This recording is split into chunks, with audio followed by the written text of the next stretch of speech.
Have you ever trusted someone so deeply, only to feel their hands pushing you into the abyss?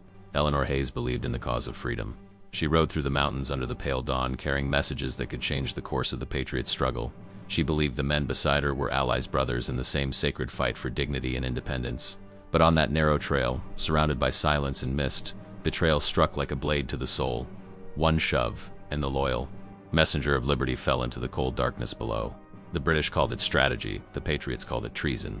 And somewhere in that shadowed valley, the echo of her fall would awaken something the enemy could never crush, the undying spirit of resistance.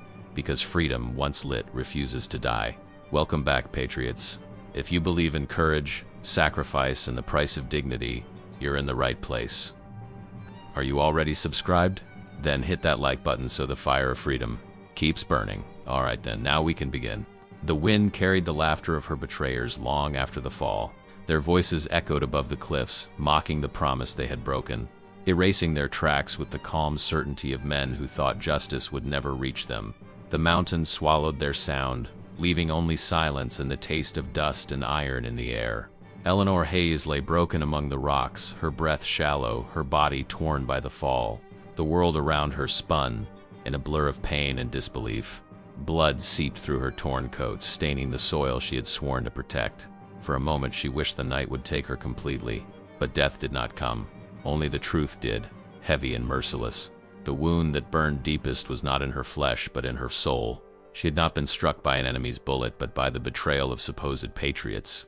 She tried to move, gasping as her arm gave way beneath her. Above her, the stars burned faintly. Through the mist, "Freedom," she whispered, her lips cracked and trembling. "If I die here, they win." Those words were a spark, fragile, but alive. She tore a strip from her sleeve and bound her wounds. With slow, trembling movements, she began to crawl toward the faint glimmer of water below. The valley was silent, save for the whisper of leaves and the distant howl of wolves. Each movement was agony, but with every inch she gained, her mind grew sharper, colder. The humiliation of being discarded like an animal turned into a quiet fury. Who spoke of liberty with their mouths full of lies? They had sold their honor, and she would make them remember her fall. By dawn, she reached the river. The current washed the dirt and blood from her skin, numbing her pain but not her anger. She stared at her reflection in the dark water, the face of a woman who no longer belonged to the world she had known. Her eyes, once soft with hope, now held something else, not vengeance but resolve. A new kind of rebellion was being born within her. As the sun climbed, Eleanor pulled herself to her feet. Her uniform hung in tatters. She followed the river's path, guided by instinct and memory, toward the camp she was meant to reach. Every step was a declaration of defiance. The British might have thought the colonists weak, unworthy of respect, easy to bend with threats and gold. But she would show them that the spirit of liberty did not die in the dirt, it rose from it. Along the way she found remnants of war, the burned remains of a farmhouse, a child's doll half buried in ash, a man's hat floating downstream. Symbols of what this struggle had cost, families shattered, dignity stolen, lives reduced to whispers. The English officers called it order, the colonists called it tyranny. And somewhere between those ashes and that river, Eleanor found her purpose again. As night fell, she lit a small fire beneath the roots of a fallen oak. The flames flickered weakly like her body, but they endured. She thought of the men who had laughed above the cliffs, men she had trusted, who had sworn loyalty to the same flag. Their betrayal had left her with nothing except truth. And truth, she realized, could be more dangerous than any weapon. The wind howled through the branches, carrying voices that seemed almost human, the ghosts of the fallen perhaps, whispering of sacrifice and unfinished battles. She closed her eyes, letting the sound guide her. Tomorrow she would climb again, not to beg for justice, but to reclaim it, because freedom was not given. It was taken through pain, through loss, through the courage to rise when every bone begged for rest. Eleanor tightened her cloak and stared into the darkness. Somewhere beyond those peaks waited the men who had left her for dead, and the hidden truth about why. The journey ahead would demand everything she had left, her strength, her faith, her very soul. And as the fire dwindled, the first drops of rain began to fall, mingling with the blood on her hands, sealing the promise she had made to herself in silence. The rain had turned the rocks into blades of glass, slicing her palms open with every desperate pull. The mountain loomed above her like a wall of judgment, cold and merciless.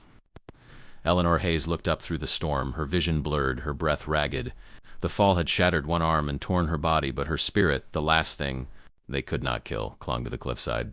Each pull was agony, a war between the body's surrender and the soul's defiance. She tied strips of leather from her torn boots into crude knots, forming a rope that barely held her weight.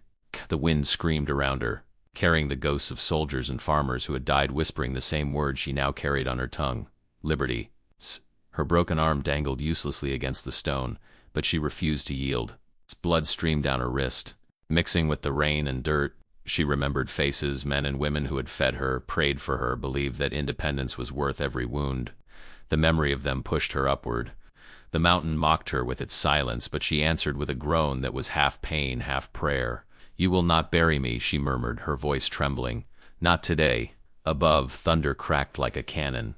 The echoes sounded like musket fire, and for a heartbeat she was back on the battlefield. Smoke, screams, the smell of burning cloth and flesh. The British officers had ridden through the fields with their polished boots and sneers, dragging farmers from their homes, setting torches to barns, calling it justice. They spoke of order, but what they brought was degradation. She had seen a woman whipped for hiding bread, a child struck for holding a flag. That memory burned hotter than the pain in her ribs. She dug her fingers into the rock, found a crack, and pulled again.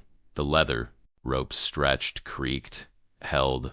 Every movement was a decision, between collapse and defiance, between despair and duty. Her mind whispered betrayal, but her heart answered with rebellion. To climb was to fight was to live. Hours passed. The storm thickened. Her body shook uncontrollably and her breath came in gasps. The weight of humiliation pressed down harder than the rain, reminding her of the men who had left her to die, men who had spoken of sacrifice while hiding their own. Cowardice. They had traded their dignity for comfort, their honor for gold. But she would trade her suffering for truth. Somewhere deep within, something transformed. The pain became a rhythm. The fear became focus. She was no longer the messenger who had fallen. She was the reckoning rising from the abyss. When her hand slipped, she caught herself by the wrist of the broken arm, biting her lip to keep from screaming. Tears ran down her face, but she kept moving, inch by inch, breath by breath. Faith against gravity.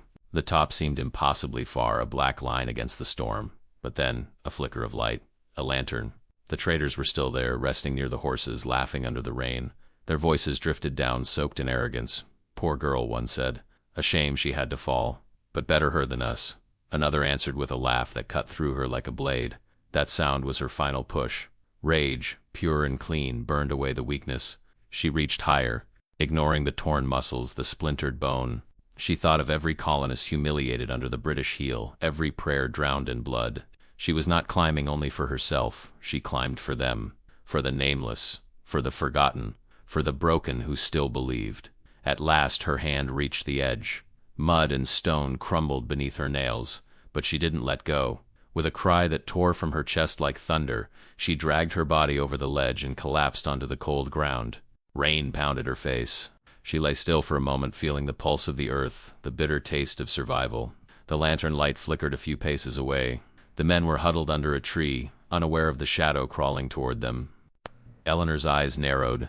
Truth of her fall, the reason behind their betrayal, was close, buried somewhere between their laughter and their lies. She touched the soil, whispering a silent vow to the land that had raised her, to the ideals that had nearly cost her life. Freedom was not won by speeches or banners. It was carved into the world by hands like hers, bloodied, trembling, unyielding. As lightning split the sky, she began to move again, slow and silent, her heart steady despite the storm. The journey was not over. The revelation waited above the ridge, wrapped in deceit and power, and she was ready to face it, no longer as the fallen messenger, but as the voice of a people who refused to kneel. The forest was soaked in rain and silence, but beneath the black branches glimmered the faint light of betrayal. Eleanor crawled through the mud, her breath shallow, her face streaked with blood and soil. Each movement was measured, deliberate. She could hear them now, voices rising and falling with the drunken confidence of men who thought themselves safe. The firelight revealed 3 silhouettes huddled under the pines, their rifles leaning against a cart. She recognized their coats, the torn flags sewn on their sleeves, the same banner she had bled for. Her body trembled, not from cold but from the weight of revelation. The truth was no longer hidden. These were not soldiers of liberty. They were merchants of disgrace. Around them lay chests filled with British gold, glinting like the eyes of the devil himself. The sound of coins clinking against metal cut through the night like chains. One of them, the tallest, raised a sealed envelope to the firelight. She knew that mark. It was the map she had been carrying. The routes of the Patriot militias, the names of the camps, the heart of the rebellion itself. Eleanor pressed her hand against her mouth to silence the gasp. The betrayal was deeper than she had imagined.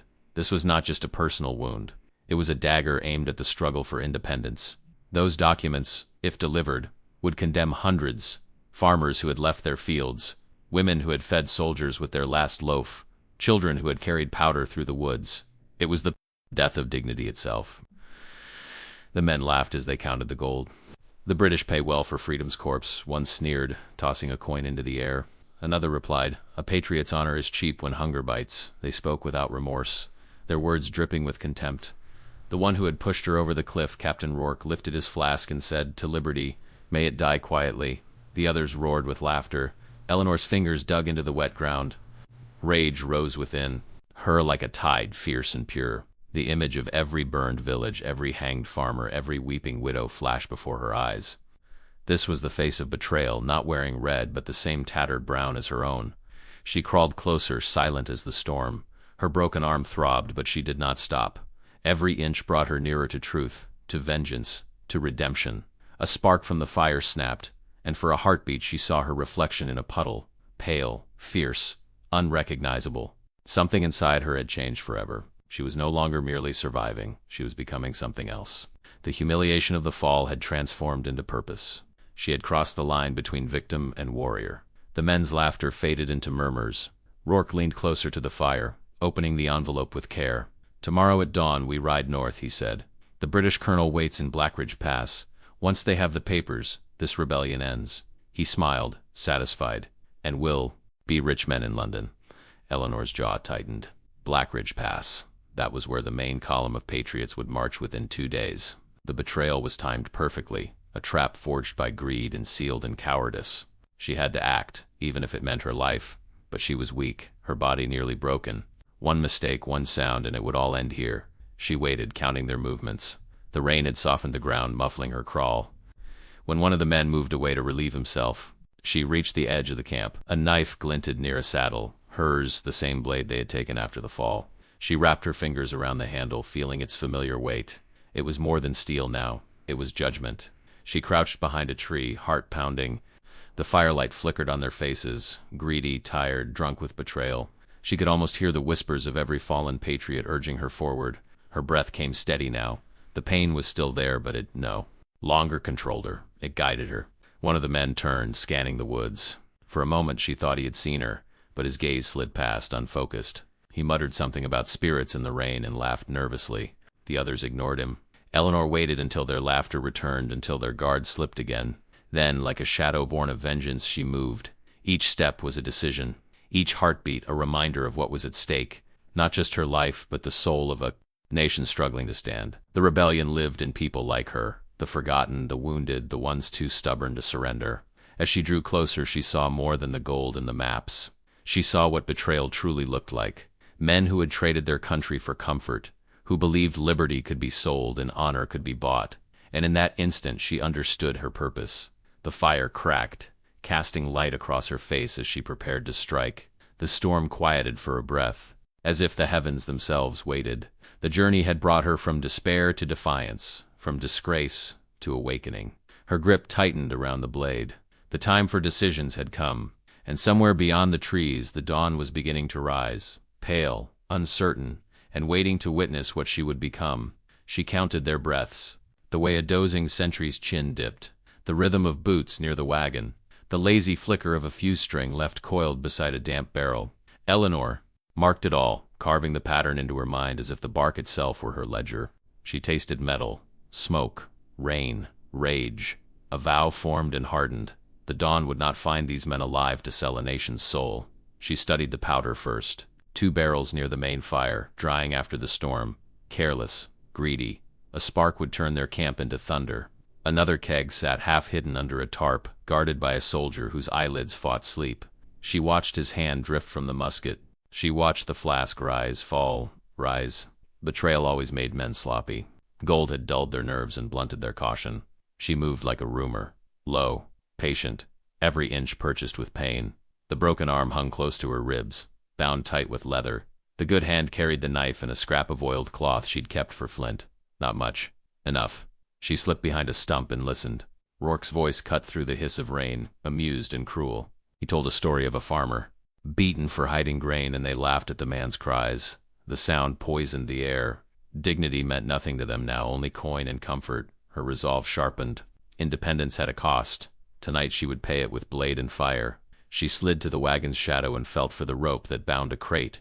Inside, she guessed, were the sealed papers, the paths of militia columns, the beating pulse of the rebellion.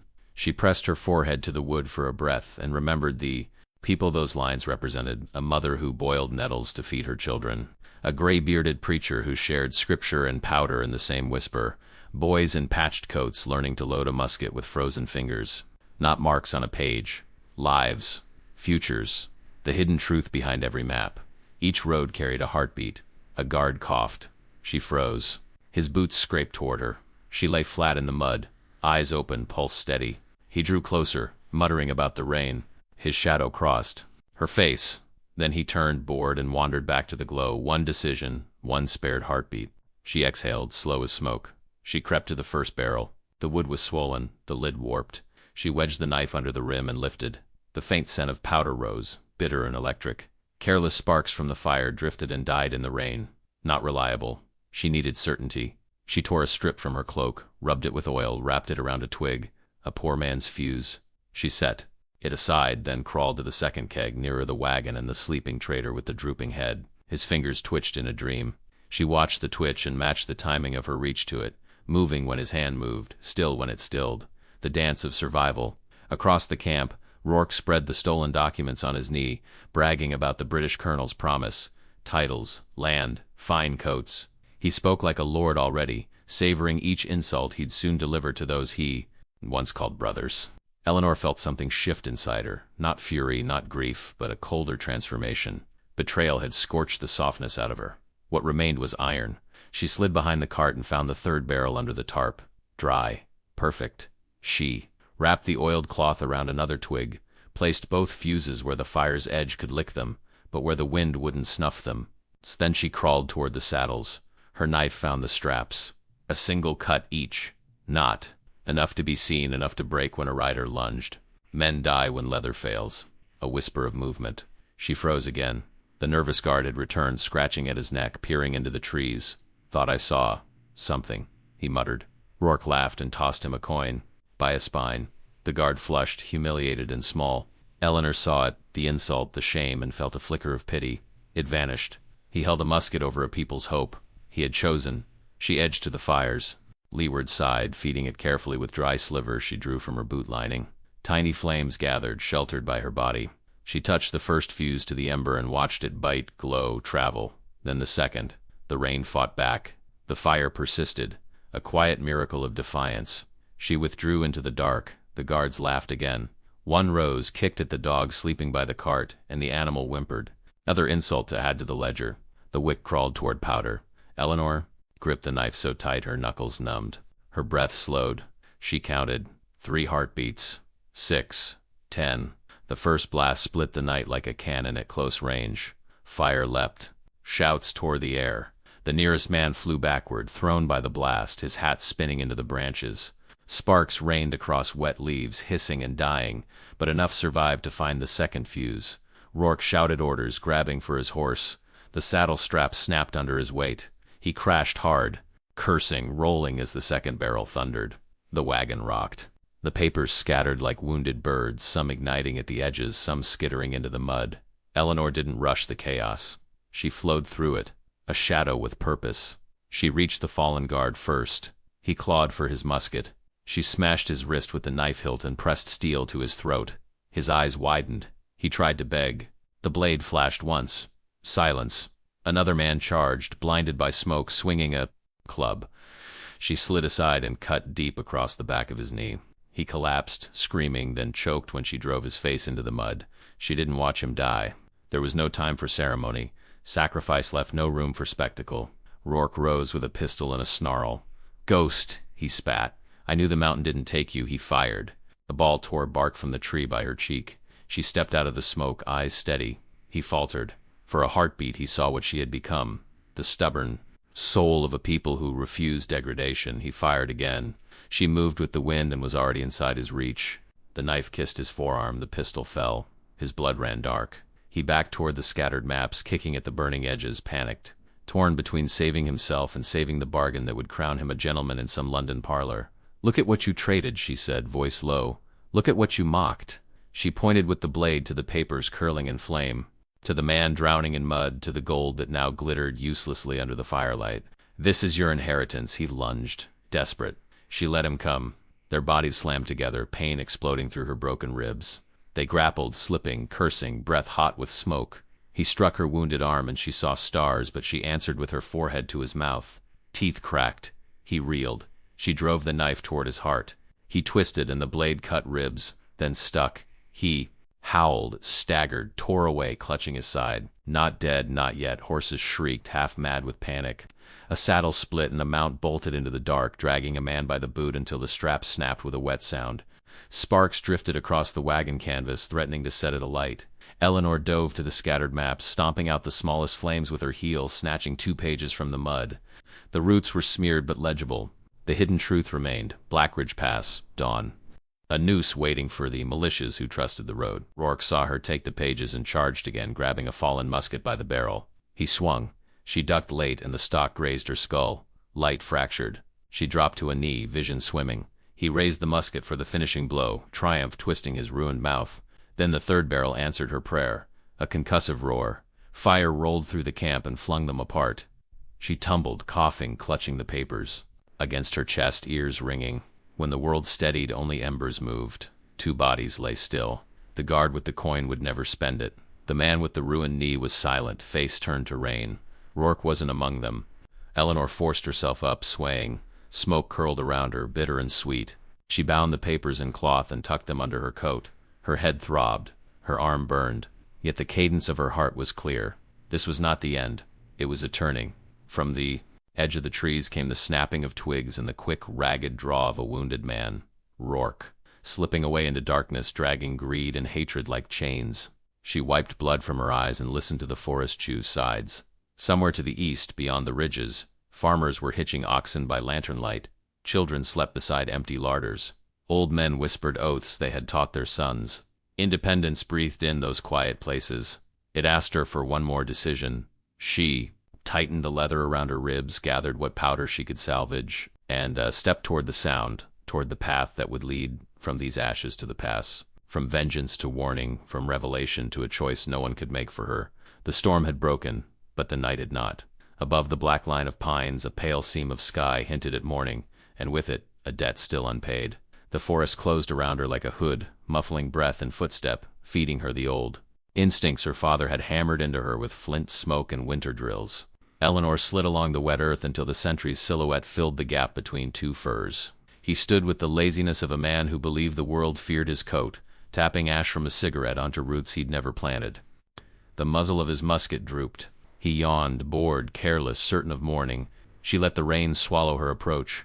One stride, a hand over his mouth. The knife traveled a short, unforgiving paths. He never finished the yawn. She lowered him carefully as if laying a child to sleep, then pulled him deeper into the brush and crossed his eyes with pine boughs the way her father had taught her when silence meant survival. No prayer, only duty. She moved to the wagons. The ropes were thick and rain-swollen, but she knew where to cut.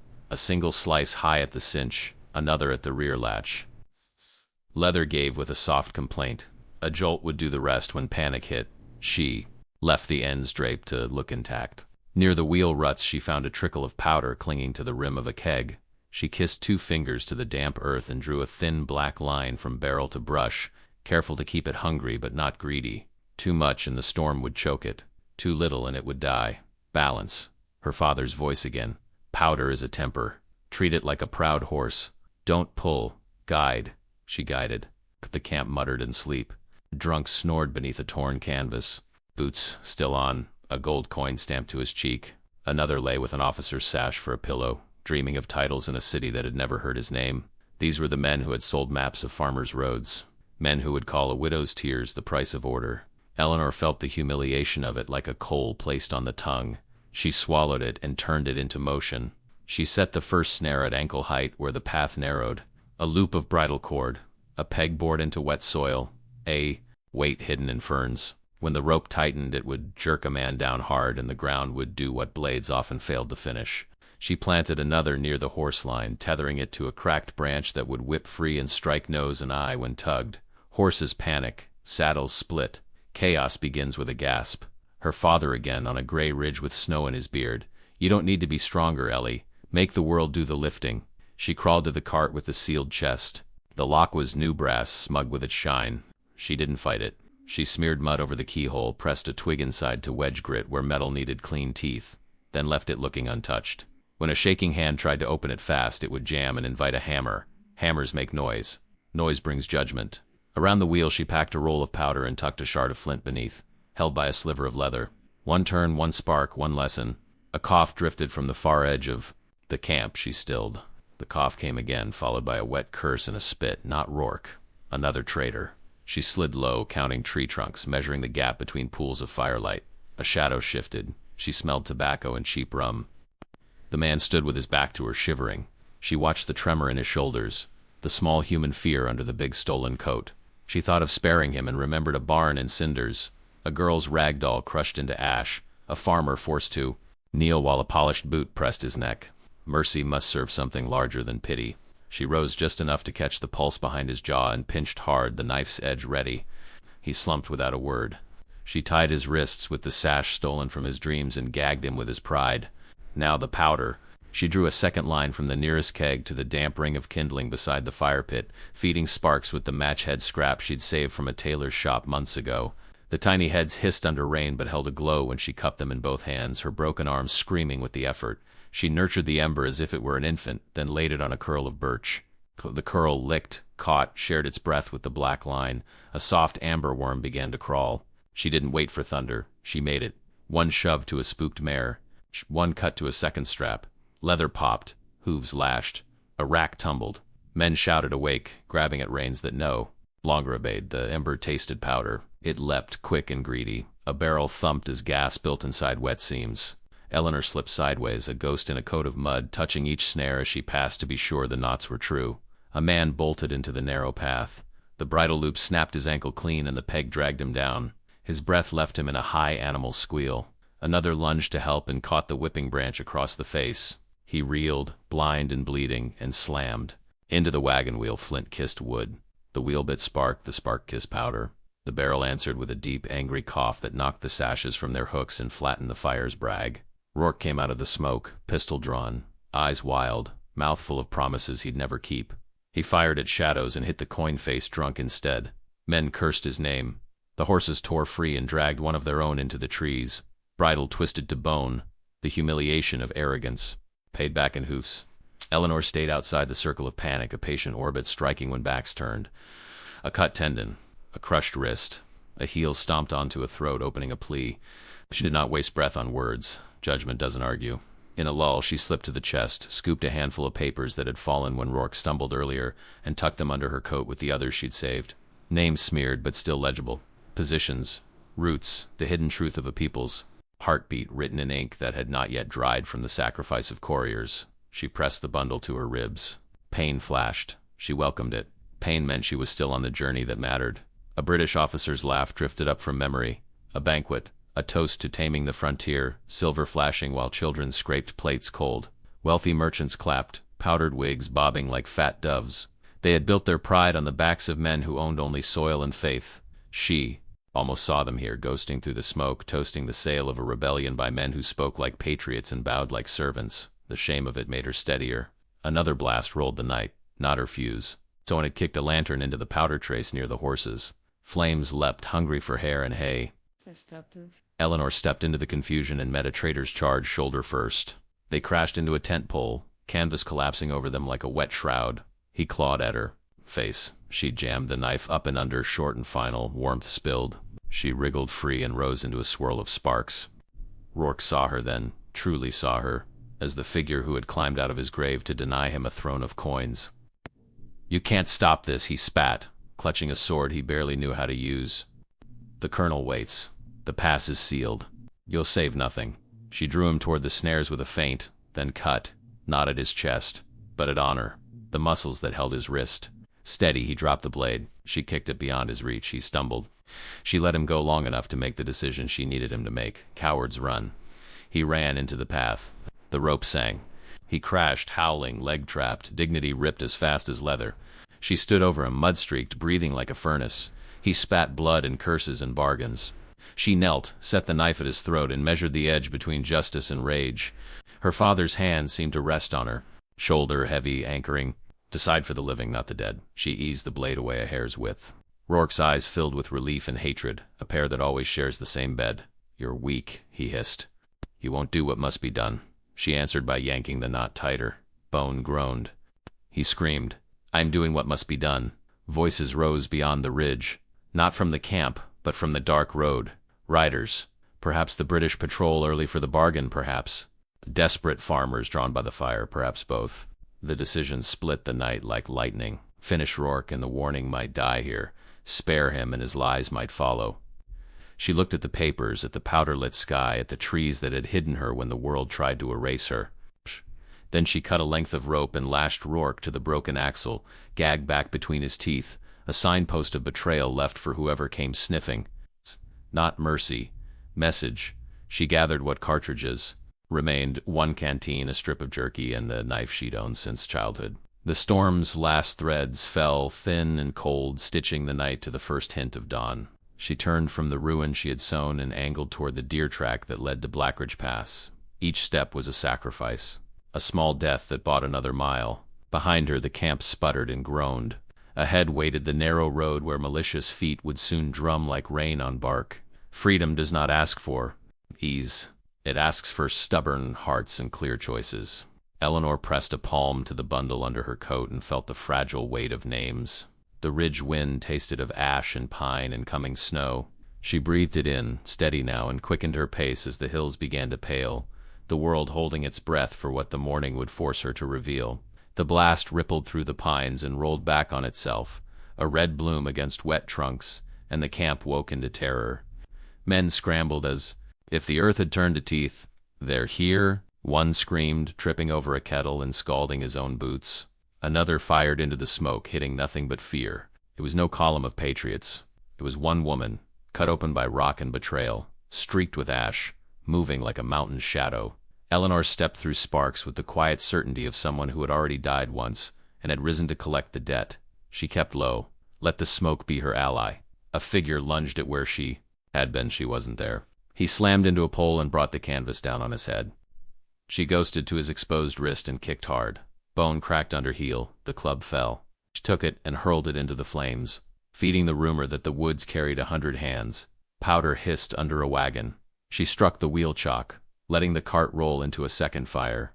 The night coughed embers and panic multiplied. Rourke's orders scattered like frightened birds.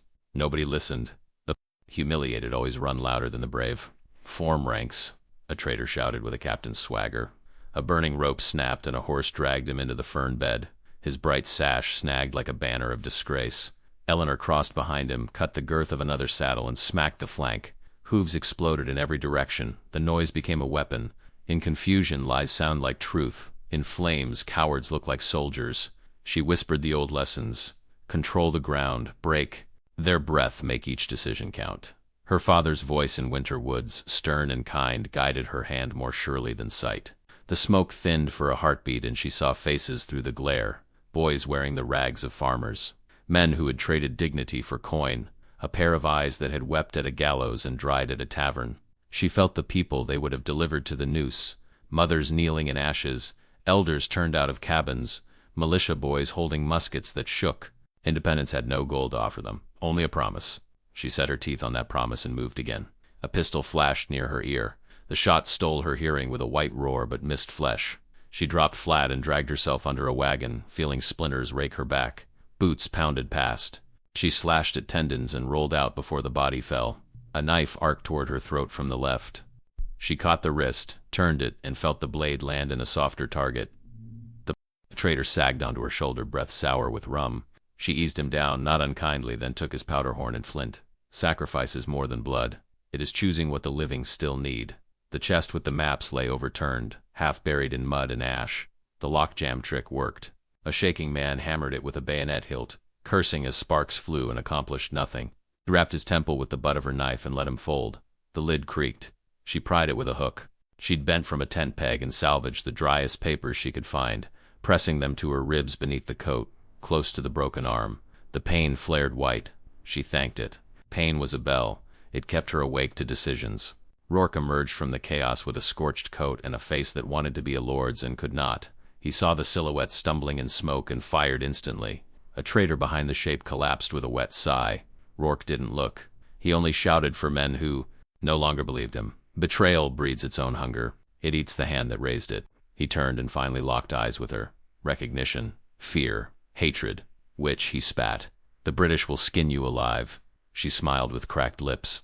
Then let them learn our land bleeds iron. She led him, not with words but with movement, into the pattern she had arranged. His boot met the loop she had planted near the horse line. It tightened with a joyful snap and threw him down hard, spine against. Root. He clawed for his pistol. She pinned the hand with her knee and pressed steel to his throat. His breath rasped against the blade. For a long heartbeat the world shrank to that small bright edge between justice and wrath.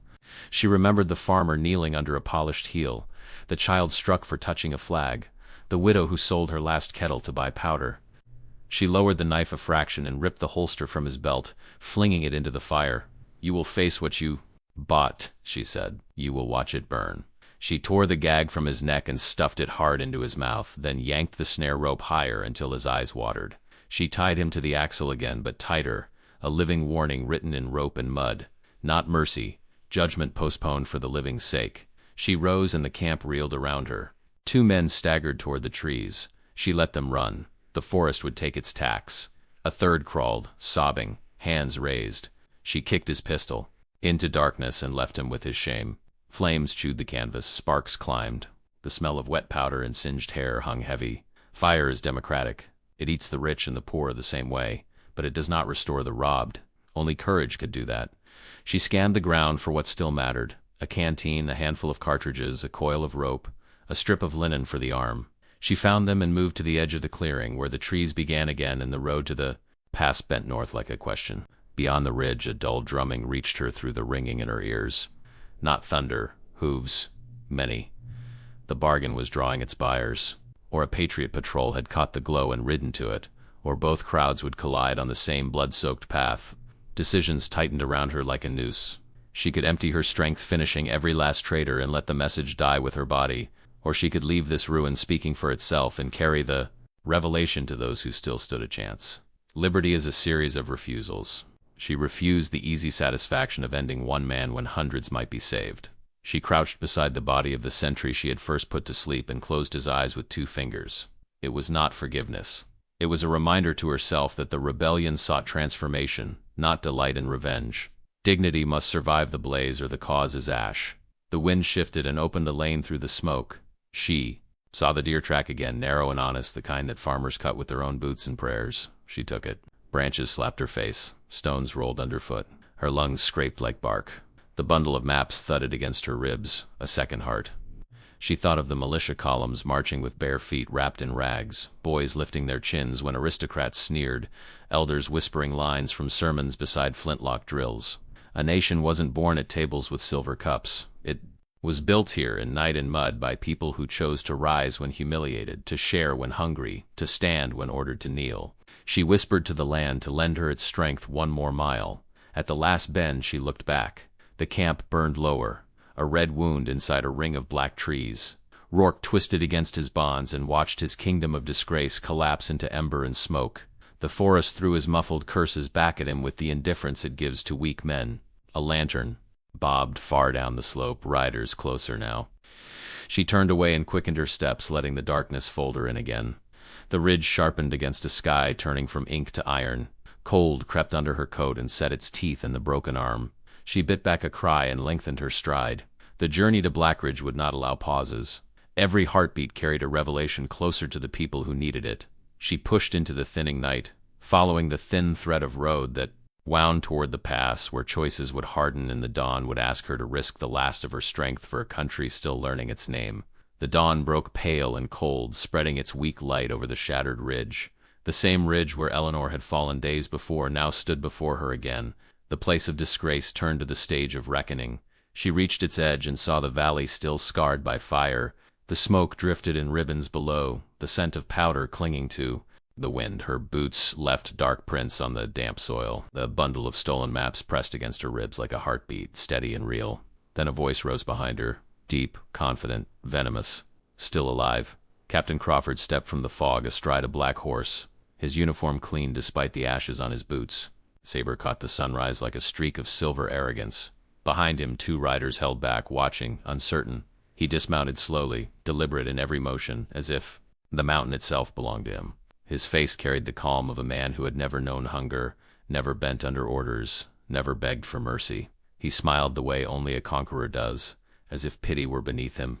"You should have stayed dead," he said, drawing the blade free. "You were useful once, a courier who believed in dignity, but you chose rebellion over reason.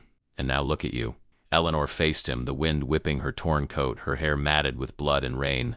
"I look alive," she answered. Her voice was hoarse, but it held iron. Crawford circled her, testing the distance. "You killed my men. They sold their souls before I touched them." His eyes narrowed. "You think liberty will come from blood and fire? You think these farmers will build a nation from mud and sermons?" She said nothing. Silence was her defiance. He lunged, a quick, practiced strike meant to end rebellion in woman, in one motion. She turned aside just enough. The blade carved her sleeve, drawing another thread of pain into the long tapestry of wounds. She caught his arm, twisted, but he was stronger, heavier. He threw her against a rock. The world blurred. He came again, sure of victory, but this time she didn't retreat. She met him head on, the knife flashing low. The steel scraped his belt, slicing through the edge of his coat. He struck her across the face with his elbow. She fell to one knee, tasting iron. He raised his saber for the final cut, and in that heartbeat she saw every humiliation that had brought her here. The child beaten for touching a rebel flag, the widow forced to serve tea to the soldiers who burned her barn, the old preacher hanged for teaching words of liberty. Their shame became her strength. She ducked beneath the swing, seized a handful of earth and threw it in his eyes. He roared, blind with fury. She drove her shoulder into his ribs, using his weight against him. They tumbled to the ground, locked in a brutal knot of breath and rage. The saber clattered away, lost in the grass. He rolled on top, pressing his forearm into her throat. "You can't win," he hissed. "You're nothing but dirt pretending to be divine." Her hands searched, blindly, until her fingers brushed a shard of the broken saber, jagged, mercifully sharp. She drew it across his arm. He shouted and faltered. She twisted free, driving her knee into his chest. He tried to rise. She slammed the pommel of her knife against his temple. Once, twice. The arrogance drained from his face. When he stilled, she pressed the blade under his chin, forcing him to look into her eyes. "You pushed me once," she said, voice trembling but firm. "You thought the fall would kill me. It only taught me to climb." She reached for the coil of rope on his saddle, the same rope they had meant to use for her execution, still stained with mud and memory. She tied his wrists, then his ankles, each knot pulled with the weight of every wrong done to her people. He cursed her, promised vengeance, swore the crown would crush them all. She answered with silence and another knot. The wind rose, cold and merciless, tossing their hair in the same direction, eastward toward the valley where the Patriots would soon march. Crawford struggled, testing the ropes. They held. The humiliation on his face was a portrait of all he represented: power stripped of purpose, cruelty without control. "You think tying me changes anything?" He spat. "The rebellion will die in the snow. You'll die with it." Eleanor leaned close, her voice barely above a whisper. "Maybe, but not today. Not here." She dragged him toward the edge of the cliff, the same edge where she had fallen, the same stones still stained with her blood. His boots left deep scars in the dirt as he fought to resist. He froze when he looked down at the abyss below. "You wouldn't." She met his eyes, calm and unflinching. "You're right. Death would be too kind." She lashed the rope to a rock and left him there, dangling just above the drop, half alive, half broken, a man forced to feel what he once inflicted. His voice cracked into the wind, begging, threatening, praying all at once. She didn't turn back. Eleanor wiped the blood from her mouth and lifted her gaze toward the horizon. The road to Blackridge Pass wound through mist and danger, but she would follow it. The documents pressed against her ribs were heavier now, not paper, but the burden of truth. The rebellion needed them, and she would deliver them, even if her heart stopped on the way. She took one last look at Crawford's pale face, suspended between earth and oblivion, then turned toward the rising sun. The light was weak, but it was light, and for a people who had lived too long under shadow, that was enough to keep walking. The rope creaked behind her as Crawford's curses faded into the wind. Eleanor did not look back. She walked to the ridge where the horizon stretched pale and wide and the valley below shivered in a gray dawn. Her hands shook as she reached into her coat and pulled out a small tube wrapped in oilcloth. A crude, handmade rocket her father had built years ago, when hope was still whispered, not shouted. It was more than powder and iron. It was a promise. The old signal of rebellion known only to the patriots who carried liberty in their blood. Her fingers trembled from exhaustion, but her movements were precise. She knelt, shielding the fuse from the wind. The spark came slow, stubborn as the cause itself. For a moment she thought it would die, like so many before it. Then the fire caught, a small, angry tongue of orange climbing through the dark. She stepped back, eyes fixed on the makeshift torch. The rocket screamed upward, slicing through the fog. For a heartbeat, it was just a streak of defiance, a fragile thread between earth and sky. Then it burst open in a bloom of red fire, bleeding light across the dawn. The mountain echoed with the sound, deep and resonant, rolling. Through the valleys, like the heartbeat of the land itself, Eleanor stood still, the glow painting her face in crimson. She waited. Seconds dragged like hours. The silence pressed heavy, testing her faith. Then, one by one, points of light flared along the distant hills. North, west, then east. Flares rising, faint but certain, answers to her call. The militias had seen her. They were coming. She exhaled, trembling not from weakness but from the weight of revelation. After all the disgrace, after betrayal and blood, the cause still lived. It breathed in hidden barns, in forest camps, in the weary hearts of farmers who had refused to kneel. Every spark that burned on the horizon was a soul refusing servitude. It was the language of liberty, wordless, ancient, indestructible. She sank to her knees, pressing a hand to the cold ground. Beneath her fingers she felt the pulse of the land, steady and solemn. Her father's voice whispered in memory, "Freedom isn't a gift, Ellie. It's a wound we choose to bear until it heals." She finally understood. The rebellion wasn't about revenge or survival. It was about endurance, about proving that dignity could rise from ruin. The wind shifted, carrying distant sounds, the faint rhythm of hooves, the rustle of boots through brush, voices calling through the fog. She turned toward them, her body shaking with exhaustion, but her spirit steady as steel. She was no longer just a messenger. She was the signal itself, living proof that no betrayal could silence what had already awakened. Crawford shouted behind her, still tied to the rock, voice hoarse with fear. "You think they'll win? You think these peasants can defeat an empire?" His words drifted through the mist like dying embers. Eleanor didn't answer. She didn't need to. The land answered for her. The echo of hooves, the cries of approaching patriots, the rising flame on the horizon. Each sound was a verdict. The empire's strength lay in discipline. Theirs lay in conviction. She looked once more to the eastern ridge, where the first line of riders emerged from the fog. Their silhouettes were dark against the new light. Men and women, dirty, hungry but unbroken. The red glow of the signal reflected in their eyes like fire catching in dry grass. They saw her standing on the cliff, bloodied, wrapped in smoke, holding the flag she had torn from Crawford's own coat. They raised their weapons, not in salute to her, but to what she represented, the stubborn refusal to die quietly. She lifted the flag high, letting the morning wind tear through it. The torn fabric snapped like thunder.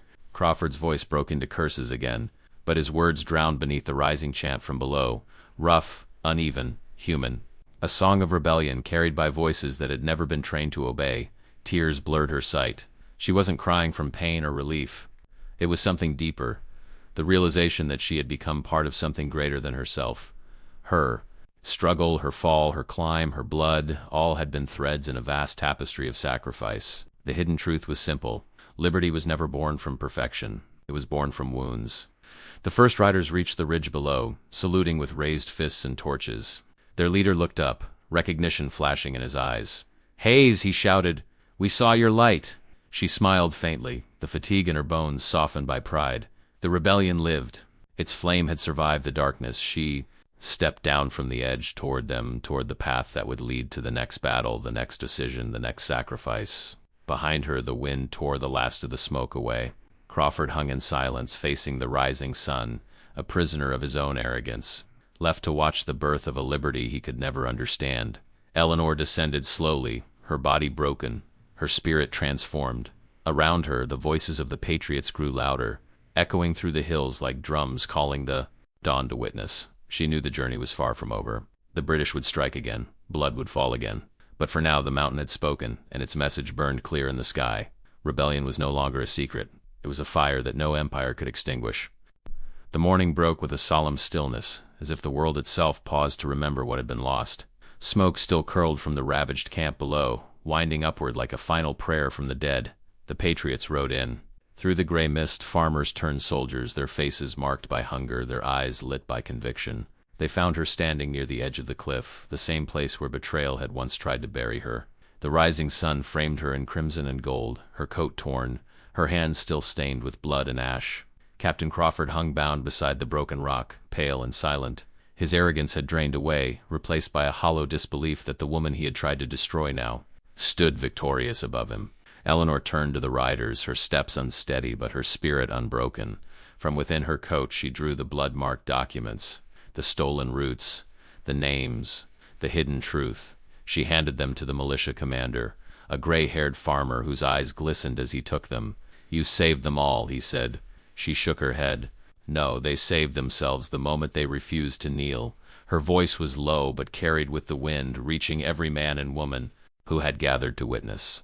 The dawn light caught her face, and for an instant she looked like part of the mountain, scarred, enduring, eternal. When Crawford began to speak, she raised her hand. "You can push a daughter of liberty from a cliff," she said, her words clear, each syllable carved from the same stone beneath her boots. "But you will never make her fall." A hush followed, not silence, but reverence. The men removed their hats. The women pressed hands to hearts. In that moment, she was no longer just Eleanor Hayes, the courier who had fallen and risen again. She was every colonist who had been beaten, every widow who had buried a son, every child who had seen their home burned and still whispered freedom into the smoke. The commander nodded, his voice breaking as he gave the order to march. The rebellion would live, carried now by the courage of those who had seen what one wounded woman could do when dignity refused to die. As the Patriots moved down the ridge, Eleanor lingered, gazing across the valley that had nearly become her grave. The land was quiet but alive, the soil blackened, yet fertile, waiting for something new to grow from sacrifice. The wind rose and pulled at her coat. She lifted her head, eyes fixed on the distant hills where the red flares of Alliance still glowed faintly in the dawn. The journey ahead would be brutal. Many would fall before the dream of independence stood on its own legs. But the seed had been planted, and its roots would outlast empires. Eleanor walked slowly toward her horse, the mountains behind her burning with the first light of justice. Her wounds throbbed with every step, but they no longer felt like weakness. They were proof of endurance, a map of every battle that had forged her into something unbreakable. She mounted, glanced once more at the rising sun, and whispered a vow to the horizon that no crown, no chain, no tyrant's decree would ever extinguish the flame born here today. The riders followed, her down the mountain, their silhouettes merging with the light, the sound of their march echoing like a drumbeat of destiny. The Empire's banners might still fly, but they no longer commanded fear. Something greater had been born, not an army but a spirit bound by sacrifice and fire, destined to outlive the centuries. And as the wind carried her words down the valley, it seemed even the land itself repeated them, a promise, a warning, and a prayer all at once. If you felt this story move, if the struggle of these patriots still burns somewhere in your heart, let your light join theirs. Leave your mark, share your voice, and help this channel keep the flame of liberty alive. Did you enjoy the story? Then give it a like and subscribe, because together we keep the fire burning.